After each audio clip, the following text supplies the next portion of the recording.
First of all, what would you say is the most significant finding in this year's report, and what have we learned about this very important demographic?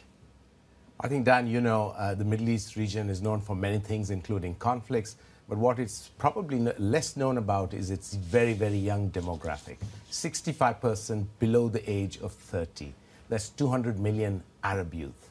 And if you really need to understand this region, you really need to understand the hearts and minds of these people. What do they think of their present and their future? And one of the most stunning findings we've seen this year is about how they see the role of religion in society. And they want religion to play less and less of a role, and in some ways a voice that is talking about bringing about a difference between state and religion. And that's a very, very interesting finding. But more importantly is how young people are seeing the pressures that are coming from what we call kitchen table issues. The two top concerns that young people have is the rising cost of living and unemployment. And as you know, Dan, unemployment is at a record level in the Middle East. In fact, the highest in the world. Around 30% of the 15 to 24-year-olds are out of work. And that is a pressing problem for the governments in the Middle East to resolve. So this is very significant for policymakers when they look over the results of this latest survey. Are they listening? Do they have the ear and the mind of young people in the region? I think more and more, especially during the recent past, especially after the Arab Spring, I think governments have to listen to their citizenry. And in many ways, our poll, which is the largest of its kind, of the region's largest demographic, has received a very, very good response from the government. A lot of governments are keen to know how the concerns, how their hopes are tracking over the last 10 years. And that's the big value of the Arab Youth Survey that we bring out every year. I wanted to ask you about another aspect of the report, and I mentioned this just before as well. It also points out that the majority of young people in the region now see the United States as an enemy of sorts, which I think is quite interesting, over an ally. And also the role and the influence of Russia also appears to be rising in the minds of these young people as well. So how do we explain that trend, and what does it tell us?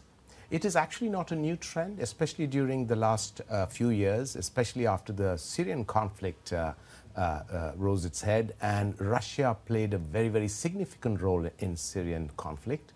I think the kind of image of Russia as an ally started increasing, especially in the Levantine region.